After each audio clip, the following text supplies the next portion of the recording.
사무엘상 16장 1절입니다. 16장.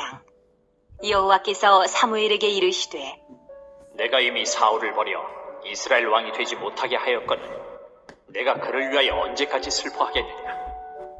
너는 뿔에 기름을 채워가지고 가라. 내가 너를 베들레헴 사람 이새에게로 보내리니 이는 내가 그의 아들 중에서 한 왕을 보았느니라 하시는지라. 사랑하는 형제 여러분, 3월 8일 화요일 새벽 목상에 오신 것을 환영합니다. 15장에서는 아말렉을 진멸하라는 하나님의 명령에 사울이 거짓되게 행하여서 아말렉 왕 아각을 살려두려 하였고요.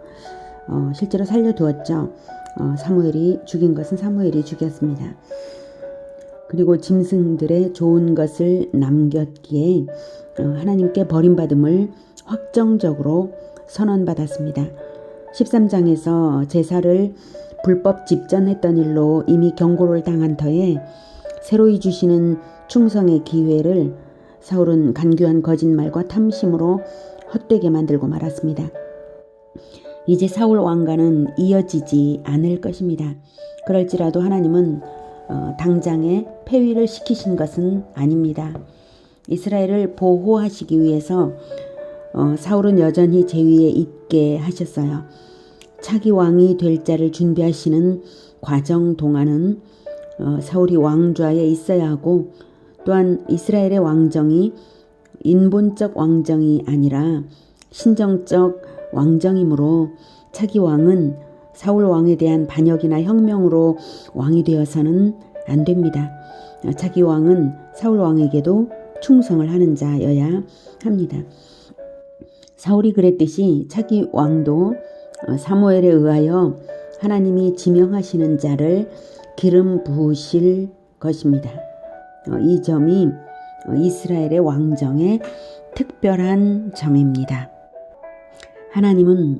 이스라엘은 하나님이 통치하시는 나라, 즉 지상의 하나님 나라이기 때문에 왕이 그 어느 누구보다도 하나님께 충성스러워야 하는 것이고, 하나님 마음에 합한 자라야 하고, 하나님이 지명하셔서 왕이 되어야 하고, 마땅히 왕좌는 폭력적 찬탈이 되어서는 안 되는 것입니다. 이스라엘의 정치는 신정적 왕정이요, 나라는 하나님 나라인 것입니다. 오늘 본문은 차기 왕이 될 자가 기름 부음 받는 첫 한 절을 보았습니다. 하나님께서 뿔에 기름을 채워가지고 가라 하시죠. 이것은 관유를 준비해서 왕이 될 자에게 기름을 부으라는 것입니다. 관유는 제사장과 성전의 성물들에 발라서 하나님을 위해서만 사용되도록 성별하는 용도로 제작된 특별한 기름입니다. 뿔에 채우라는 것은 권능을 상징하는 것입니다. 하나님의 기름 부음을 받으면 하나님의 권능을 입게 된다는 것이죠. 지금은 기름을 붓는 의식은 하지 않는데요. 기름을 붓는다는 것은 성령의 부으심을 뜻하는 것이고, 신약시대에는 하나님께서 직접 성령을 믿는 자들에게 보내심으로써 직접 기름을 부으시기 때문입니다. 왕정이 시작되기 전에는 제사장들에게만 기름을 부었는데요. 이제는 왕에게도 기름을 붓게 하심으로써 왕이 대제사장과 동등하게 그리스도의 대리자임을 나타내는 것입니다. 하나님께서 선택한 차기 왕은 베들레헴 사람 이새의 아들입니다. 이새는 보아스와 룻 사이에서 태어난 오벳의 아들입니다. 룻기에서 우리가 이미 본 바와 같이 하나님께서는 사사시대 하나님 말씀을 잊어버린 그 시대에 말씀의 사람 보아스와 유일한 말씀의 사람 보아스와 하나님께로 구원받고자 들어온 모압 여인 룻의 만남을 하나님께서 섭리하시고 장차 왕가가 출발되도록 한 가문을 준비하신 것입니다. 그리고 이제 드디어 이새의 아들들 중에서 선정되었는데요. 하나님께서는 사람들을 끊임없이 살피시면서 그 충성심이 어떠한지 보고 계셨습니다. 그래서 내가 그의 아들 중에서 한 왕을 보았느니라, 보았느니라 하고 하십니다. 다윗의 면모가 하나님께 만족스러울 정도였던 것입니다. 어떤 면모였을까요? 그것은 본장에서는 나타나지 않지만 나중에 다윗의 말에서 엿보이는데요. 17장의 내용에서 미리 보자면 사무엘상 17장 34절에서 37절 다윗이 사울에게 말하되 주의 종이 아버지의 양을 지킬 때에 사자나 곰이 와서 양떼에서 새끼를 물어가면 내가 따라가서 그것을 치고 그 입에서 새끼를 건져내었고 그것이 일어나 나를 해하고자 하면 내가 그 수염을 잡고 그것을 쳐 죽였나이다. 주의 종이 사자와 곰도 쳤은즉 살아계시는 하나님의 군대를 모욕한 이 할례받지 않은 블레셋 사람이리까 그가 그 짐승의 하나와 같이 되리이다. 또 다윗이 이르되 여호와께서 나를 사자의 발톱과 곰의 발톱에서 건져내셨은즉 나를 이 블레셋 사람의 손에서도 건져내시리이다. 사울이 다윗에게 이르되 가라 여호와께서 너와 함께 계시기를 원하노라. 다윗은 아버지의 양을 칠 때에 마치 하나님의 것을 지키는 충성심으로 행한 것입니다. 어린 소년 다윗이 사자나 곰을 대항해서 한 마리 어린 양을 구하기 위해 이토록 생명을 걸었던 것입니다. 그래서 하나님은 늘 다윗을 맹수들에게서 건져주셨고 다윗은 그것이 하나님의 보호하심인 줄을 잘 알고 있었던 것입니다. 그래서 골리앗과 대항해서 이기는데요. 골리앗을 대항할 때에도 무기는 다만 물매의 돌멩이 하나였을 뿐입니다.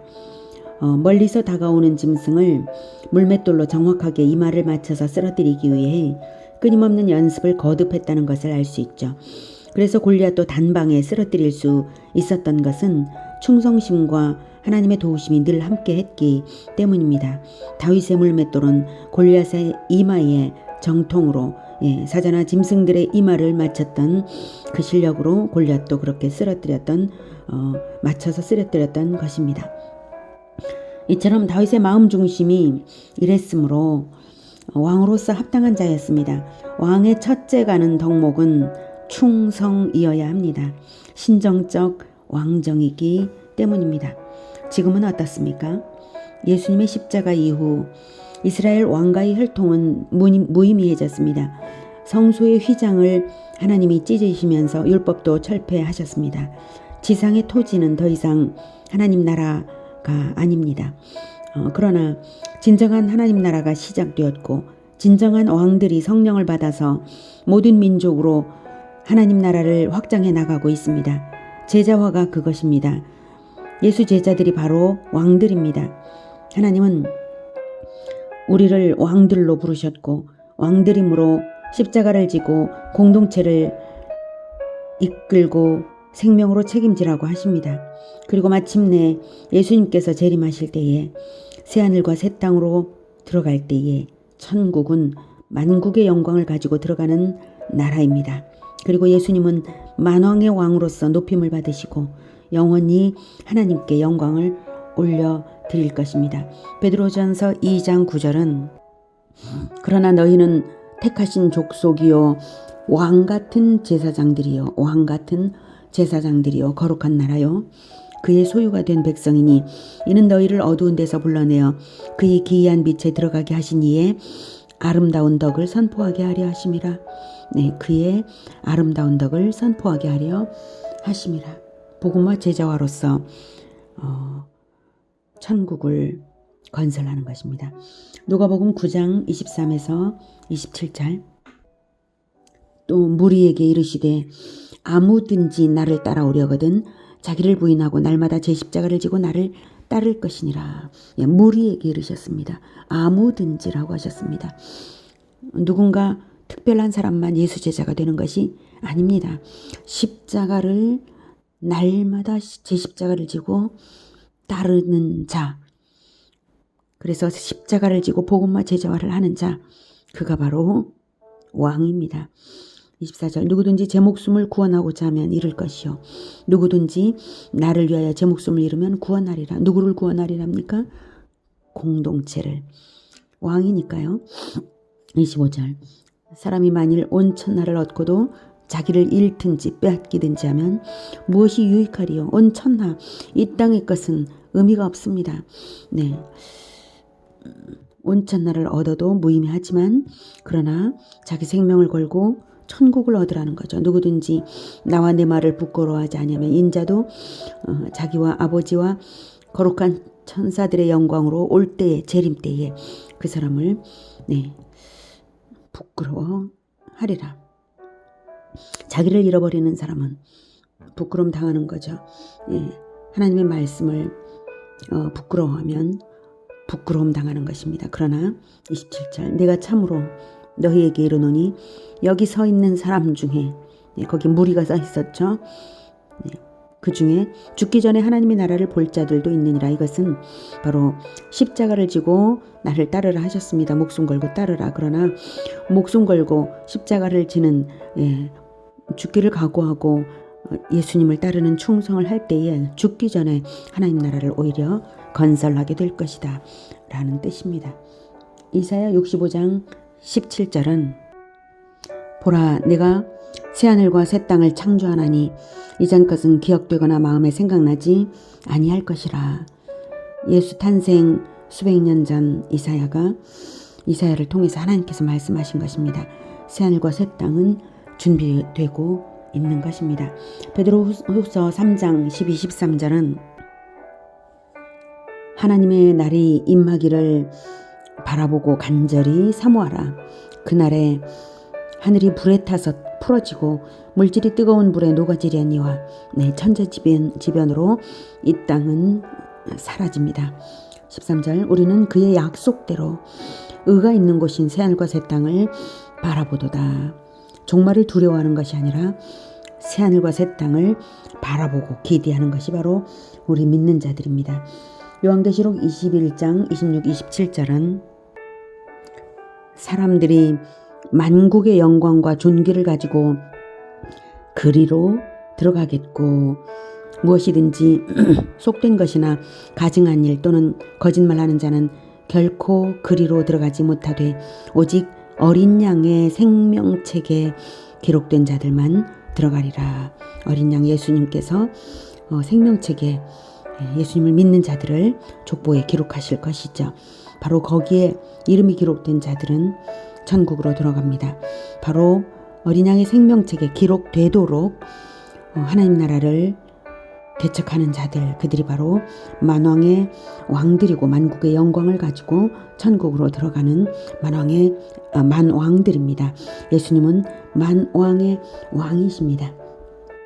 하나님께 충성을 첫째 덕목으로 가지시고 왕 같은 제사장들로 천국을 개척하는 우리 모두가 되기를 축복합니다. 기도하겠습니다. 하나님, 신정적인 왕정을 시작하는 걸 통해서 참으로 하나님 나라는 하나님께서 통치하신다는 것, 그래서 충성된 자가 지도자가 되는 것이라는 것을 깨닫게 하셔서 감사합니다. 우리가 하나님의 말씀을 배우고 지키며 온전히 지키며 순종하겠습니다. 이 충성심으로 십자가를 지는 우리 모두가 되게 도와주시옵소서. 우리가 오직 하나님의 나라를 바라보면서 끝까지 충성으로만 나아가겠습니다. 주님 도와주시옵소서. 성령으로 충만하게 하여 주시옵소서. 예수님의 이름으로 기도드립니다. 아멘. 이어지는 시간은 개인 기도 시간입니다.